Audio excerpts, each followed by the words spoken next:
ప్రభువే నాదుడు శక్తిమంతుడు ప్రతిష్టాత్మని ఆరాధించ ప్రభువే నాదుడు శక్తిమంతుడు ప్రతిష్టాత్మని ఆరాధించ ప్రభువే నాదుడు శక్తిమంతుడు విడుదల మన పొందురా విడుదల మన పొందురా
పైకి నుంచి స్కిడ్ అయిన ఒక అబ్బాయిలో ఉన్నారు.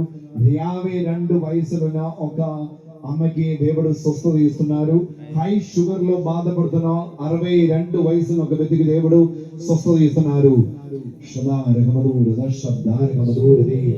ఈ ఏదొక ప్రత్యేకమైనటువంటి ఉద్దేశాల కోసం ప్రార్థన చేస్తున్న దేశం ఒక సహోదరికి దేవుడు అనుగ్రహిస్తున్నారు.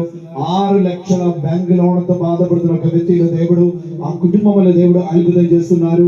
3 సంవత్సరం తర్వాత పిల్లలు లేకుండా బాధపడుతున్న ఒక కుటుంబంలో దేవుడు ఈ సంవత్సరంలో అద్భుతం చేస్తున్న సమయం కాలిలో నొప్పితో బాధపడుతున్న ఒక వ్యక్తికి దేవుడు అనుగ్రహిస్తున్నారు. కిడ్నీ సంబంధమైన రోగంతో బాధపడుతున్న 67 వయసులో ఒక వ్యక్తికి దేవుడు స్వస్థత ఇస్తున్నారు. ఉద్యోగం లేకుండా బాధపడుతున్న ఒక అబ్బాయికి దేవుడు 2 నెలల్లో మంచి ఉద్యోగం ఇచ్చి అనుగ్రహిస్తున్నారు. ఏదో విస కోసం బయటికి వెళ్ళడానికి విస కోసం ప్రిపేర్ చేస్తున్నా అంటే 2 సారి ఫెయిల్ అయిన ఒక వ్యక్తికి దేవుడు అనుగ్రహిస్తున్నారు. పెళ్లి జరగకుండా బాధపడుతున్న ఇద్దరికి దేవుడు మంచి పెళ్లి జరగడానికి అనుగ్రహిస్తున్నారు. 2 చేతులు పూర్తిగా పైకి హల్లెలూయా హల్లెలూయా హల్లెలూయా హల్లెలూయా హల్లెలూయా హల్లెలూయా హల్లెలూయా హల్లెలూయా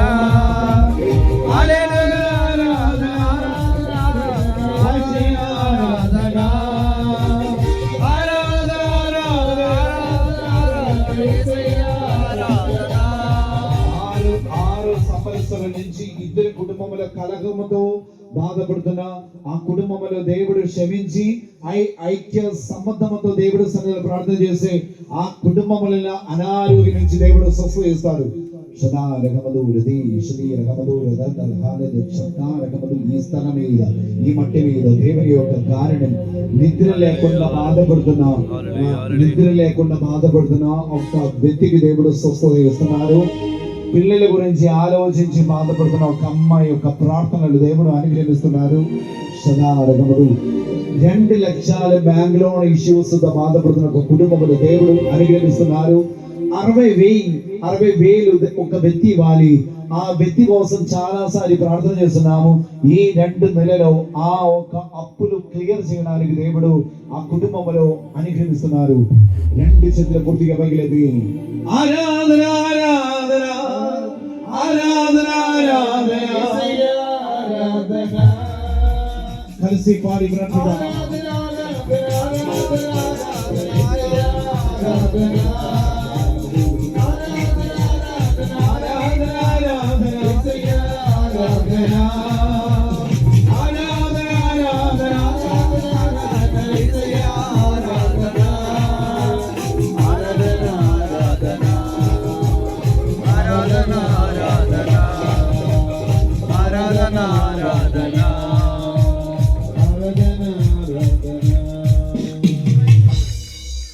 చచ్చిన క్షమించను, చచ్చిన నేను క్షమించను అని పదే పదే పదే పదే పగతో కక్షతో క్షమించకుండా పదే పదే చచ్చినా నేను నన్ను ఇబ్బంది పెట్టేవాడిని క్షమించనని చెప్పే ఒక వ్యక్తితో వారితో క్షమించమని, ఐక్యత కలిగి ప్రేమ కలిగి జీవించమని దేవుడు ఈ సమయంలో చెప్తున్నారు.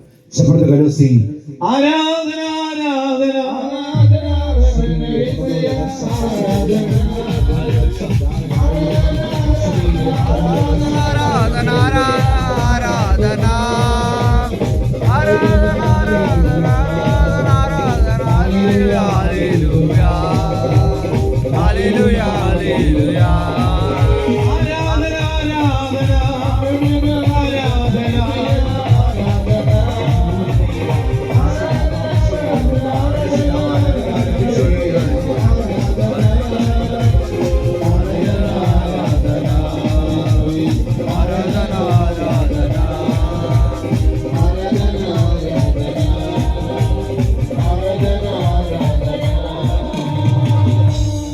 మధ్యలో ఒక దారి వాళ్ళు ఇప్పుడు దివ్య ప్రసాద ప్రదర్శనం జరుగుతుంది.